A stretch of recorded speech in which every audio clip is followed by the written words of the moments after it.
Esta noticia nos va a permitir, esta noticia no es del día de hoy, y gracias Lucero, porque es noticia de varios días atrás, si no me equivoco, es del 21 de junio, lo tenemos en pantalla, que dice el dólar sigue cayendo, que nos va a permitir ingresar. Ya está con nosotros nuestro invitado, el doctor Germán Lenz Cáceres, para tratar el tema económico en su condición de analista económico y de consultor en planeamiento.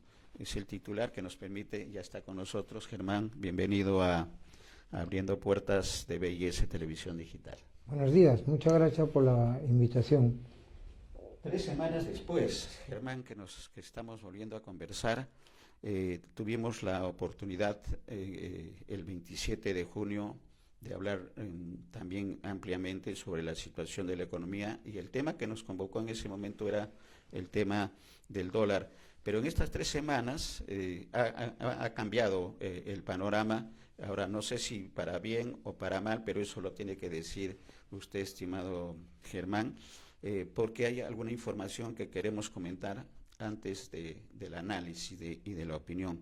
Y tiene que ver con que estaría incumpliéndose las reglas fiscales por segundo año consecutivo, y eso lo dice una institución. Lo vamos a pedir a Lucero que nos ponga en pantalla. Lo dice una institución que tiene que ver con este seguimiento. Ahí tenemos el titular: Perú incumple reglas fiscales por segundo año consecutivo, advierte Consejo Fiscal. Es una información que estaba en todos los medios de comunicación y que hemos recogido de radioprogramas del Perú con esta información. El Consejo Fiscal está advirtiendo que Perú incumple reglas fiscales por segundo año consecutivo. ¿Qué comentario en esta parte, en este tema, para ir entrando a los temas económicos, Germán? Bueno, pero este es un tema económico también, ¿no? Correcto. Es una regla fiscal, o sea, son los ingresos y gastos que tiene el Tesoro Público o la caja fiscal, que así se le denomina en economía. Es evidente, existe un déficit que debería estar en 2.5% y está en 3.5%, y había un compromiso de irlo bajando hasta 2.8%. Debería lograrse ese compromiso. Por eso es que el Consejo Fiscal, un organismo serio, también compuesto por varios exministros y gente que ha en algún momento conducido el Ministerio de Economía y Finanzas y ha tenido que ver con esa institución, pues califican, evalúan, analizan y dan sus aportes a que el déficit tiene necesariamente que bajar. Porque la forma de cubrir el déficit muchas veces es endeudándonos a través de bonos, ¿no? Y eso genera pues mayor endeudamiento que después el país o todos tenemos que pagar. Entonces es cierto, es necesario bajar el déficit, para lo cual hay que tener 2 aspectos o ejecutar 2 medidas importantes. Primero, que el Ministerio de Economía y Finanzas recorte gastos. Escuché, por ejemplo, ahora en la noticia, querían comprar carros nuevos a los generales. ¿Para qué pues le va a comprar carros nuevos? Oiga, que se lo pase para dentro de 3 años, o que agarren su carro, pongan su plata con su gasolina y esos recursos se reorienten a otras cosas que se necesitan, como ir pagando al FONAVI, por ejemplo, ¿no? Es un ejemplo. Claro.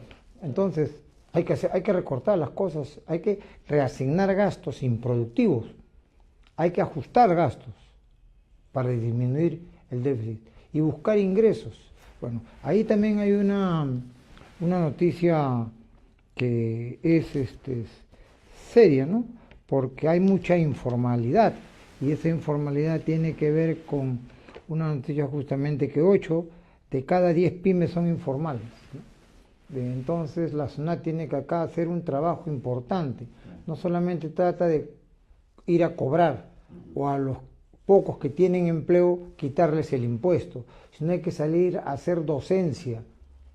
¿Qué voy a hacer yo con los recursos que capto? Si la gente supiera que usted le va a construir puentes, que le va a construir servicios de salud, que va a mejorar los colegios de educación que obviamente que están deteriorados con sus impuestos, yo estoy seguro que todo el mundo va a querer aportar. Pero acá no se sabe qué se hace con los impuestos. Se escucha que se malgastan muchos recursos, que se reorientan improductivamente, entonces la gente no quiere aportar. Alguien decía que algún día donde los pobladores o la ciudadanía se entere que ellos son los que pagan el déficit, no sé qué va a suceder, eso no lo conocen perfectamente. Ahora, en el Congreso de la República se aprueban las leyes de presupuesto. Primero, el presupuesto es una herramienta de gestión que tiene ingresos y gastos, porque usted tiene que hacer lo siguiente: voy a hacer gastos, pero ¿cuáles son los ingresos? En el Congreso de la República, que está generando con sus leyes inapropiadas, inadecuadas, antitécnicas, está incrementando el déficit fiscal, aproximadamente los gastos que ellos quieren generar con sus famosas insistencias, cuando el Ministerio de Economía hace las observaciones, ascienden a más de 25.000 millones, que va a contribuir eso al déficit. Jamás usted ve un debate en el Congreso donde los congresistas propongan cómo generar más ingresos. Siempre ellos sacan normas donde dicen beneficiarán a muchos y los gastos, ¿de dónde se va a sacar los recursos? El Estado ya verá de dónde los saca. Entonces, así no se puede manejar las finanzas públicas del país, pues, ¿no? Los congresistas tienen que entender. Por eso alguien decía, los congresistas ya tienen que conocer un poco más de ciencia, tienen que leer, tienen que informarse de la parte económica. Porque si no salen y dan leyes que lo único que hacen es incrementar el forado fiscal, lo que es inconveniente, porque todo el forado fiscal lo pagamos nosotros mismos, ¿no? Todos contribuimos. Ese es un aspecto, ¿no? El Congreso de la República. Y el otro aspecto es la parte del Poder Ejecutivo, que tiene que reestructurar el presupuesto, reasignar gastos.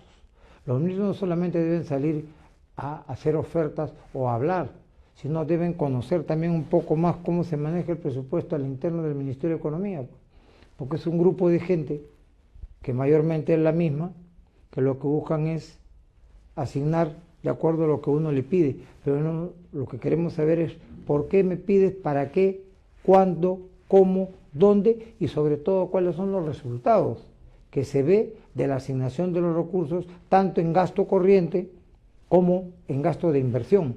Ya sabemos que hay más de 2.000 obras que están abandonadas y donde ha habido inversión, ¿no? Entonces esas son las recomendaciones fundamentales. Al Congreso hay que pararlo, sí o sí, y el Ejecutivo que haga un recorte de gastos urgente para que el déficit baje. Y eso se puede hacer, ¿eh? Se puede hacer. Eso significa, Germán, que estos, por segundo año consecutivo que no se están cumpliendo estas reglas fiscales, que puede poner en peligro la estabilidad económica del país. Pero un déficit contribuye fuertemente porque los organismos internacionales que califican al país, evidentemente dicen esto incumple reglas fiscales, tiene problemas políticos serios, ¿no? Entonces la inversión privada cae, como la inversión que está cayendo ahora, tanto la pequeña y mediana por la situación de la delincuencia, y los organismos y las inversiones grandes que vienen de fuera también. Problemas de minería, no se ponen de acuerdo, ¿no? Huelgas, paros, entonces todo eso genera que ahuyente la inversión, y a nosotros sabemos que si la inversión no se ahuyenta, no hay empleo. Por eso es que decíamos que la economía está estancada, porque no va a crecer según las proyecciones más de 3%. Exactamente. Y hay otro tema también que quisiéramos el comentario, y es esta información pública que ya la hemos conversado el 27 de junio, Germán, pero que es necesario reiterarla, y es las estimaciones de las ventas anuales de las economías ilegales, que ya lo referimos, y que es un monto importante porque igual entra y afecta también el tema de la cotización del dólar. Tenemos una imagen que puede graficar, lo tenemos ahí, estimación de las ventas anuales de las economías ilegales en Perú, en millones de dólares, y ahí está la información para el comentario: oro ilegal, cocaína, contrabando y madera ilegal, dentro de las cuatro más importantes. importantes. Todo esto que vemos acá en pantalla de televisión, simplemente esos ingresos de dólares incrementan la oferta de dólares, ¿no? Y al incrementar la oferta de dólares, a la inversa de la demanda, el precio del tipo de cambio cae. Ahora, como ingreso de dólares, fuera de esto también están todos los dólares que ingresan de los peruanos que han salido del país, ¿no? Que están allá fuera y mandan recursos para sus familias y con eso esa gente vive acá en el Perú, ¿no? Ahora, esto contribuye a que el tipo de cambio evidentemente caiga. Pero ahora, ¿es beneficioso o no? Claro. Bueno, es beneficioso desde el punto de vista del consumidor, porque hay miles de personas que han comprado departamentos y tienen que pagar letras en dólares, ¿no? Entonces, por ejemplo, si la letra es de $100, yo necesitaba, según la proyección del Banco Central de Reserva 3.70, 370 soles para pagar mi letra. Hoy, con 355 soles pago mi letra, o sea, ya es un ahorro de 15 soles, ¿no? Y de 15 soles por miles es bastante, es beneficioso para los que deben en dólares.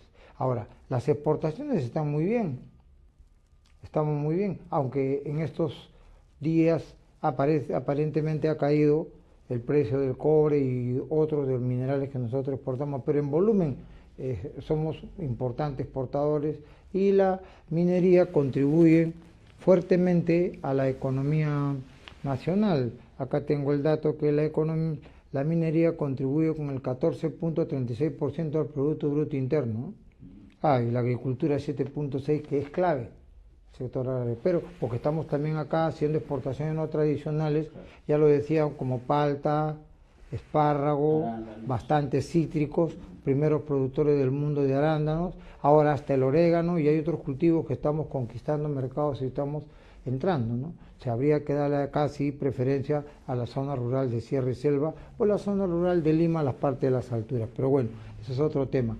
Esto contribuye a que haya más oferta de dólares. Ahora, yo no quiero calificar el tema de la ilegalidad del oro, porque es un problema ya técnico que compete a otro sector y yo, verdad, que no conozco mucho, pero sí he podido apreciar que hay gente que tiene muchos años en su territorio, ¿no? Está desde sus ancestros y los quieren declarar ilegales, les quieren quitar. Bueno, ese tema no quiero ingresar.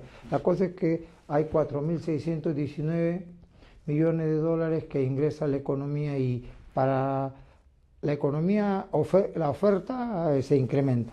Y la economía es oferta y demanda, pues el precio del tipo de cambio se fija en función a la oferta. Además que toda política económica tiene ganadores y perdedores, es una regla de oro de la economía, ¿no? Y la pregunta caería por su propio peso con estas economías ilegales, sobre todo la del oro. ¿Cómo convertirla, cómo legalizarla? ¿Qué acciones son las que se tendrían que hacer? Que va más allá del tema económico, Germán, lo sabemos, porque ya son temas de decisiones políticas, pero ¿cuál es la recomendación del analista y del consultor en planeamiento?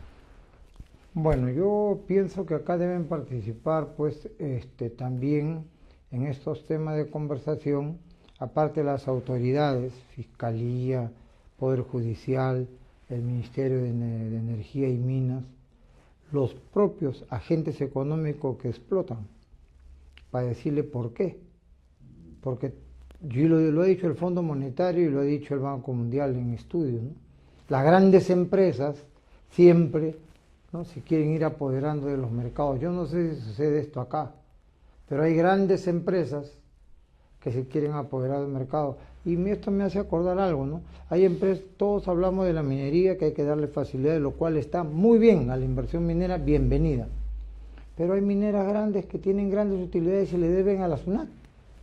Yo no entiendo cómo alguien que tiene recursos le debe a la SUNAT, cuando la SUNAT con esos recursos tiene que orientarlo para incrementar los gastos del presupuesto de la República en salud, educación y vías de comunicación. Entonces, por allí, yo creo que esta es una conversación que no va a ser de poner plazos de 10, 20, 30 ni 4 meses. Lamentablemente, querramos o no, es larga.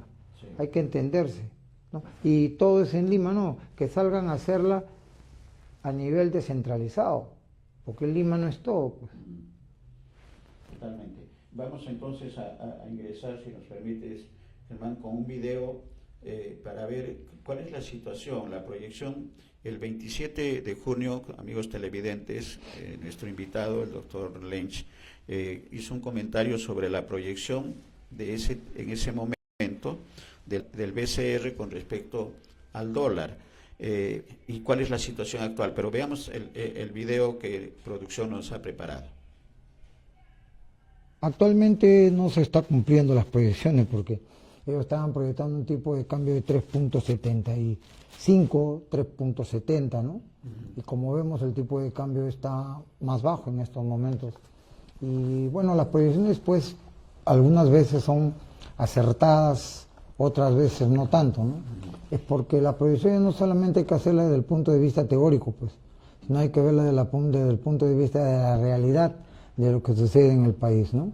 No solamente basarnos en los cuadros estadísticos, sino también investigar o auscultar profundamente en el comportamiento de los agentes económicos que tienen que ver en la economía nacional, ¿no? En este caso hay varios factores que hacen de que haya un ingreso fuerte de dólares al país que no se está demandando y eso hace que el tipo de cambio simplemente baje, ¿no? Y son factores que tienen que ver con las exportaciones, que son conocidas, las exportaciones tradicionales, no tradicionales, y también hay unas exportaciones, llámese un poco, como le dicen, informales, ilegales, pero bueno, al fin y al cabo esos dólares ingresan a la economía y incrementan la oferta, ¿no? Y eso genera, pues, evidentemente que el tipo de cambio caiga, donde no hay forma de que se pueda estabilizar. Aunque el Banco Central salga a comprar, va a haber una sobreoferta de dólares y el tipo de cambio evidentemente va a caer. Por tanto, las proyecciones no necesariamente, a pesar que son preparadas por académicos o econometristas expertos, pero lejos de la realidad no se puede proyectar lo que uno quiere, ¿no? Exactamente, este es el comentario que hacía nuestro invitado el 27 de junio, 21 días después. Germán, ¿cuál es el comentario? Bueno, el comentario es que el dólar sigue bajo, ¿no? Está en 3.55. Es impredecible decir que va a subir a 3.73, 3.70, ¿no? Pero sin embargo hay proyecciones de que el tipo de cambio, y justamente acá tengo, ¿no?, que el tipo de cambio llegaría a 3.85, perdón, 3.65, 3.75 para el próximo año, ¿no? Y este año cerraría en 3.75, lo cual, como podemos ver, estamos en el mes de julio ya para terminar prácticamente, y el tipo de cambio sigue en 3.55, puede llegar a 3.52 y cerrar así, ¿no? Ahora, ¿yo por qué hablo de las proyecciones? ¿Por qué critico un poco estas proyecciones como del PBI que decían 4%, después dijeron 3.5%, el BCR hace unos días ha dicho 3.1%, organismos internacionales más serios como el Fondo Monetario Internacional y instituciones serias acá, peruanas, como los bancos, ¿no?, dicen 2.9%, otros dicen 3%, bueno, están por ahí.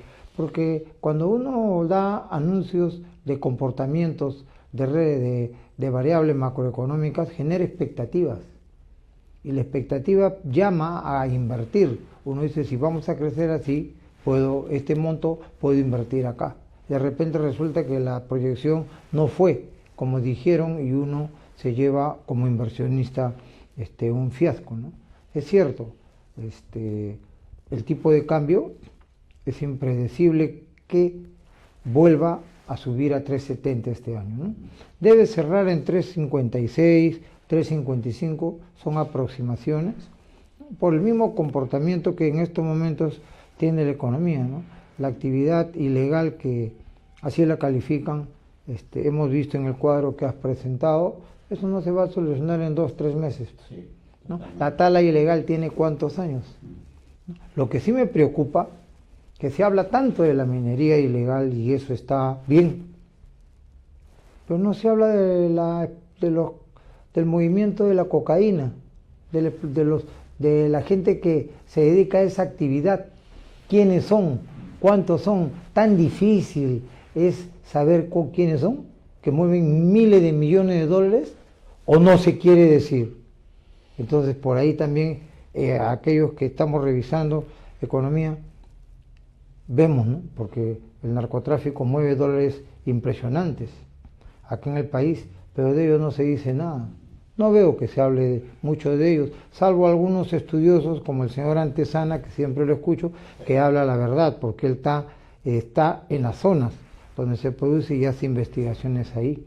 Entonces, de eso no sabemos. Hoy día todos estamos con el tema de la ilegalidad del sector minero, que tiene problemas y hay que solucionarlos. Nadie dice que no. Muy bien, bienvenida a la inversión minera en explotación, porque eso contribuye en 14 puntos al PBI, pero también hablemos de la cocaína, pues quiénes son.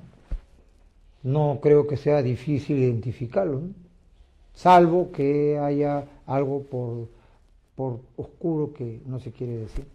Sí, pues Jaime Antesana, la referencia, Germán lo decía, lo tenemos como invitado también en BIS Televisión Digital, habla de un estado narcocriminal y tiene mucho que ver con el comentario de la poca o casi nula acción que se realiza. Y si hay interdicciones en el tema del Brain, por ejemplo, la última información que teníamos era que habían intervenido una avioneta que no había, la avioneta sola, sin pilotos, sin cocaína, de eso a eso queda reducida la acción de los responsables de la zona del Brain, los militares que están, ¿cuántos años? 35 años y cero resultados. Pero volvamos al tema de la economía, ¿no? Si el dólar se va a mantener en la situación actual de 3.55, no va a ir hacia abajo y tampoco hacia arriba en el escenario actual, Germán, eso significa, lo dijiste también el 27, que la economía está estancada. ¿Qué hacer entonces frente a esa situación? Porque hablabas y se ha reiterado de un plan económico de salvación nacional. Bueno, en economía el concepto de estancamiento es cuando la economía crece entre 0.1 hasta 3%, ¿no? Es el concepto económico, ¿no? Yo no estoy acá inventando nada. ¿Y por qué se dice estancada? Porque con ese crecimiento no se generan los empleos necesarios para la incorporación de la población económicamente activa, que en el Perú cada año son 300.000 jóvenes que se incorporan, ¿no? Y hay que buscarle trabajo a los 300.000, ubicarles, ¿no? Ubicarlos, generando inversión principalmente la privada, ¿no? Porque aquí en el Perú el sector público empezó a crecer con sueldos que no son bajos, ¿eh? Yo escucho hablar a muchos que en el sector público se gana poco. En el sector público la gente, muchos ganan 8.000, 10.000 soles, ¿eh? Ojo, ¿eh? Pero bueno, de repente eso no se dice, pero yo sí lo digo fríamente porque es la verdad, pues, ¿no? Platón decía que el que habla la verdad es el más odiado. Bueno, ¿qué voy a hacer? Entonces por allí es importante ver el tema, ¿no? Ahora, para dimensión de la pobreza, al ritmo que se requiere, no se puede llevar a cabo con un crecimiento de 3%. Ya lo dicen los estudiosos económicos, que hay varios opinólogos que conocen bien el tema también, que nosotros necesitamos crecer de 4.5 a más, a 5.5, 6%, que es lo que se podría crecer. Ciertas excepciones que han habido cuando se ha crecido 9% por los precios impresionantes de los minerales que nosotros exportamos, ¿no? Entonces, por eso estamos estancados y hay que hacer un plan económico de salvación nacional. Eso lo decía Roberto Abusada, un economista connotado, tomando los consejos que dio el profesor John Nash, Premio Nobel de Economía, donde intervengan los agentes económicos, se pongan de acuerdo y disparen un plan económico donde estén de acuerdo todos, incluidos los gobiernos regionales. Siempre hablo de los gobiernos regionales porque ellos activamente no se les dé su participación, ¿no? Porque todos se acostumbran a quejar, pero lo que nosotros hoy necesitamos para el país son propuestas inmediatas que tengan efectos inmediatos y que tengan impactos sociales y que generen empleo. ¿Se puede hacer? Sí se puede hacer. Ahí tenemos la pequeña y mediana empresa que genera empleo, claro, es comercialización, pero genera.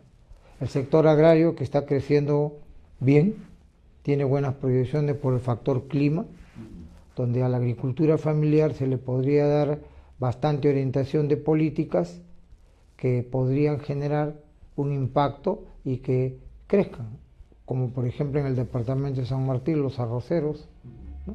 Y otros cultivos andinos, no, tampoco nos olvidemos de la ganadería, ¿no? Entonces acá es un tema de asociar, de organizar, donde el sector público tiene gran participación. Bueno, pero o sea, se puede hacer algo, no es que no se pueda, pero ya es necesario que de una vez se tomen medidas importantes para disminuir la delincuencia, ¿no? Porque eso está ahuyentando no solo a los inversionistas pequeños y medianos, sino tampoco a los consumidores. Ya de noche la gente no quiere salir a divertirse porque sabe que lo pueden asaltar. Entonces, ¿qué va a pasar? Hay que tener cuidado con eso. Por eso se le llamaba Plan de Salvación Nacional. Antes que sigamos perdiendo estabilidad. Y para todo esto, ¿qué se requiere? Seriedad, estabilidad política, justicia, lo decía Adam Smith en su obra La riqueza de las naciones, el año 1867, ¿no? Justicia para todos, ¿no? Fiscalía, policía y si se puede hasta las Fuerzas Armadas que intervengan, pues, para que esto mejore y la gente tenga más confianza. Lo que se requiere en el Perú solo es lo siguiente: una economía de confianza para hacer inversión, mejorar los niveles de productividad de los funcionarios públicos, porque los privados, ellos solo con sus inversiones propias quieren que su empresa crezca, pero el sector público, por ejemplo, tenemos una encuesta de Servir donde dice que el 80% de funcionarios públicos que está destinado, que se dedica a la actividad de planeamiento, inversiones y presupuesto no conoce el tema en que trabaja. Entonces, ¿dónde estamos? Y esto lo dice Servir, ¿eh? No son ocurrencias mías, ¿no? Entonces, hay gente que se cambia de sectores sin conocerlo. Se cambia, llegan y no hacen nada. Claro, ganan su sueldo, sí, que no es bajo. Pero hablaba de 15.000 soles, de 13.000 soles mensuales, ¿no? Entonces, y los resultados, ni uno. Se van a otro sector que no conocen, hacen lo mismo, y así no se puede estar, pues. Hay que ordenarnos. Totalmente, y has tocado un tema, Germán, y amigos televidentes, que es el tema de la corrupción. Y el tema de la corrupción, así como Servir da esta información de los sueldos de 8.000 y más de los servidores públicos, también la Contraloría, de que no se puede dudar del trabajo de la institución, ha dado a conocer información del impacto de la corrupción en la economía. Y permítenos, Germán, recordar lo que decías el 27 de junio para 21 días después hacer un comentario nuevo sobre el tema del impacto de la corrupción de acuerdo a la Contraloría en la economía de nuestro país. Adelante, producción. Por acá quiero dar un último dato que es importante. Por remesas de los peruanos que salen 4 millones de peruanos vuelven a ingresar dólares al país porque envían dinero para sus familias. Claro. El año 2024 ingresó 5.000 millones. 5.000 millones, ¿no? Ahora, o sea, un incremento de 11% casi con el año 2023. Ahora, hay 400.000 peruanos que han salido este año y que no regresan, porque ojo, las estadísticas muestran una cantidad de peruanos que salen, pero también hay peruanos que regresan, pues. Claro. Entonces los netos son 400.000 peruanos que ya no van a regresar y ellos también vuelven a enviar dólares, ¿no? Y también, no olvidemos, no se menciona nunca el contrabando. El contrabando más o menos está llegando aproximadamente a 150 millones de dólares permanentemente. O sea, estamos sobrecargados de dólares en estos momentos y cuando hay más oferta y la demanda es menor, evidentemente que cae el tipo de cambio, baja, ¿no? Porque no hay una estabilidad. Ahora, eso evidentemente es porque no hay un crecimiento del PBI mayor al 4% o 4.5%, que es donde nosotros deberíamos estar. Estamos creciendo 3%, según las proyecciones de algunos 2.9%, otros 3.1%. O sea, la economía está estancada, lo que yo venía diciendo permanentemente. ¿Automático se puede decir? Sí, se podría decir, aunque ese piloto automático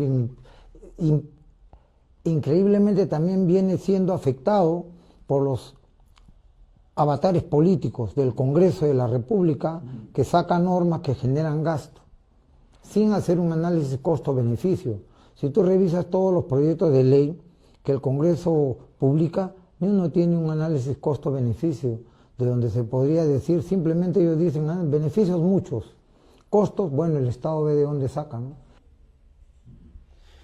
Y el tema que estaba recordando en declaraciones de nuestro invitado tiene que ver con la economía estancada, que ya estábamos haciendo, que ya se hizo el comentario, pero que creo que necesariamente permite ahondar un poco más, Germán, en el tema, ¿no? La economía está estancada en nuestro país por todos estos factores que está analizando nuestro invitado y que tiene que ver con el nuevo gobierno, ¿no? Pero veamos si hay algún comentario a esta expresión del 27 de junio, Germán. Bueno, nosotros decíamos pues, que tienen que elaborarse en el corto plazo y empezar desde ahora un plan que yo le llamo de salvación nacional, ¿no? Aunque debe ser un plan de reactivación inmediata, ¿no? Cómo generar las bases para que la economía llegue a crecer 4.5, ¿no? Y eso pasaba por una lucha frontal y un combate rápido contra la delincuencia, ¿no? También combatir con facilidad, rapidez la corrupción, ¿no? Hasta ahora no veo ni un funcionario público en la cárcel, ¿no? No lo veo, no vemos. Los de Odebrecht están libres, están trabajando en otros lugares, o sea, todo el mundo se ha reacomodado. Pero ¿y cuáles son las sanciones? Entonces hay países que nosotros podemos saber cómo los sancionan de forma inmediata, ¿no? Acá uno se mete en un juicio de 10 años, se roban 1 millón de soles, gastan 200.000 soles en su abogado que lo va a defender y se quedan con 800 y nadie va preso. Oye, la cosa tiene que ser rápida y hay gente inteligente de sobra acá, con experiencia, que puede elaborar acciones inmediatas, reestructuraciones inmediatas, ¿no?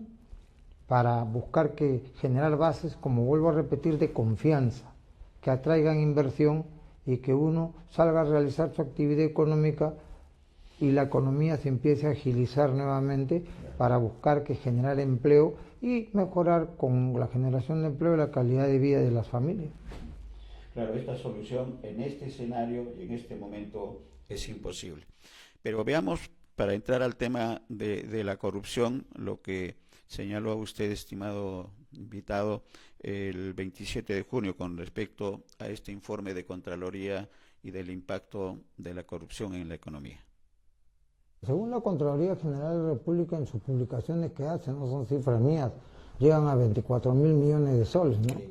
Que no es poco. Anuales, ¿no? Sí, anuales, en promedio, ¿no? Aunque para mí evidentemente es más, porque he trabajado en el sector público y conozco más o menos, ¿no? Pero bueno, no he venido a eso.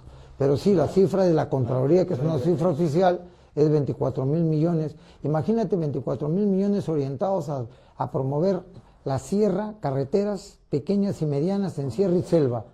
Podríamos comunicarnos y los agricultores podrían transportar sus productos, o los comerciantes podrían transportar los productos, y reactivaríamos sectores económicos potenciales con mercados importantes, ¿no? Habría que adoptar medidas con este nuevo equipo si es que se logra hacer importantes, ¿no? Como por ejemplo reestructurar el presupuesto de la República, ¿no?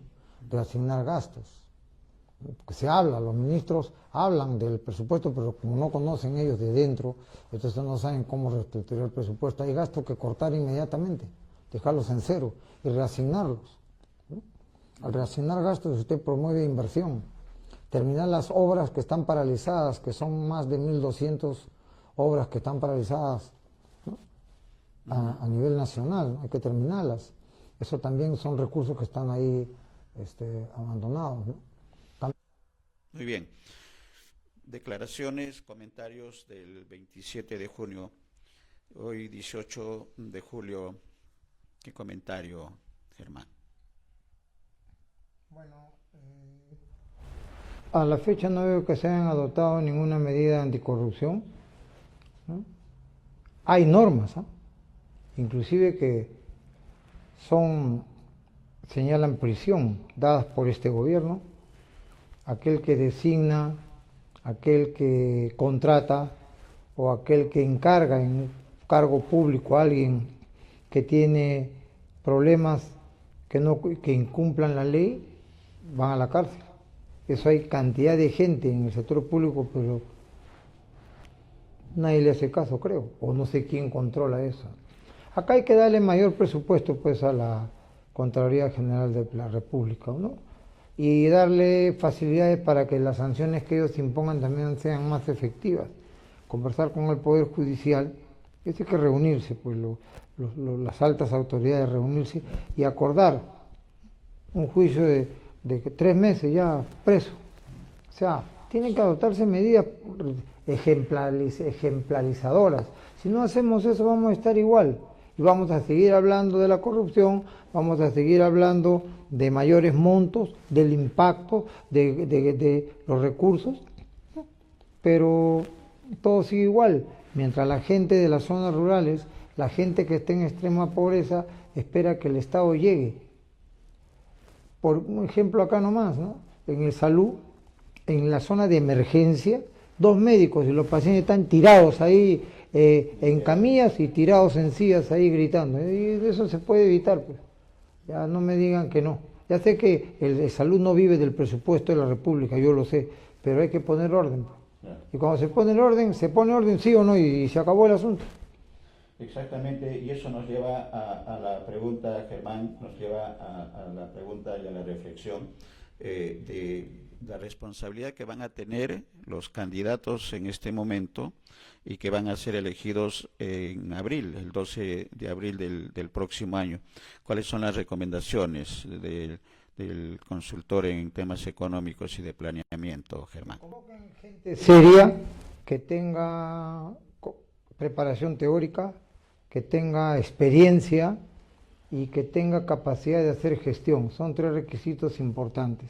Que no tengan antecedentes, ¿no? Que es fundamental, ¿no? Claro, en el sector público, ¿no? Porque a veces uno tiene un problema privado que no tiene nada que hacer, pero mientras no haya matado a nadie, o sea, no hay problema. Sin embargo, esos son 3 requisitos. Ahora, que hagan un plan de gobierno, de corto, mediano y largo plazo, son 5 años de gobierno, ¿no?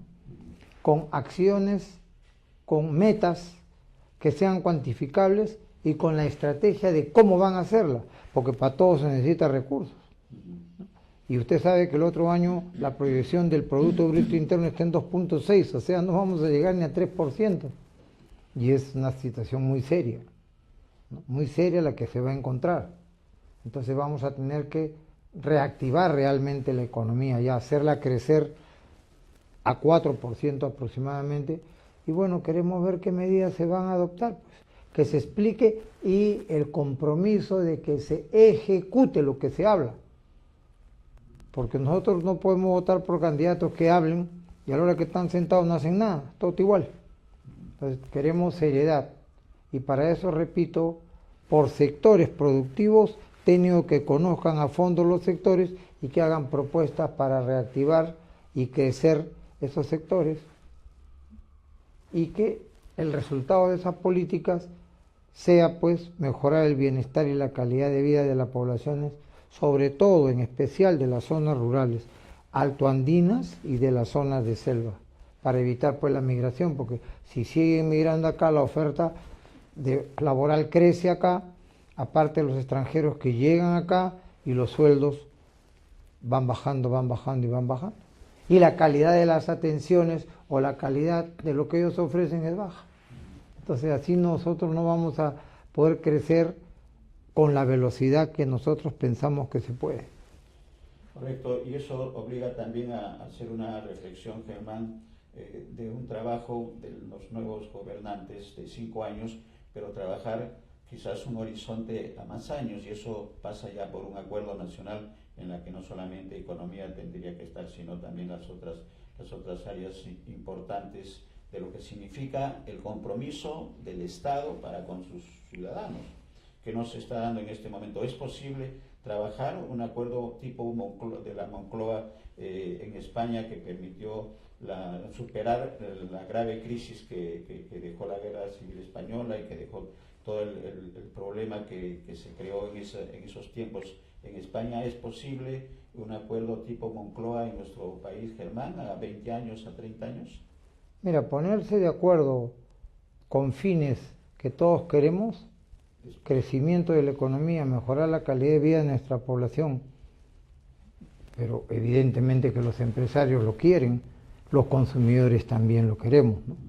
Entonces, por allí, eso es, nos falta quien convoque y que tenga alguien que posea liderazgo, pues, para que la convocatoria sea acertada, ¿no? Y inmediata, ¿no? Eso es fundamental.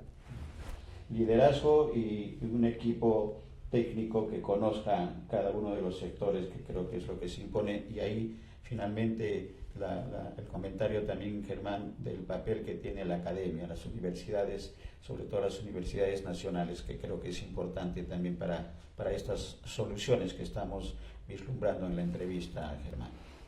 Sí, yo pienso que las universidades tienen mucho que aportar. Es importante, así como mejorar los presupuestos a las universidades públicas, ¿no?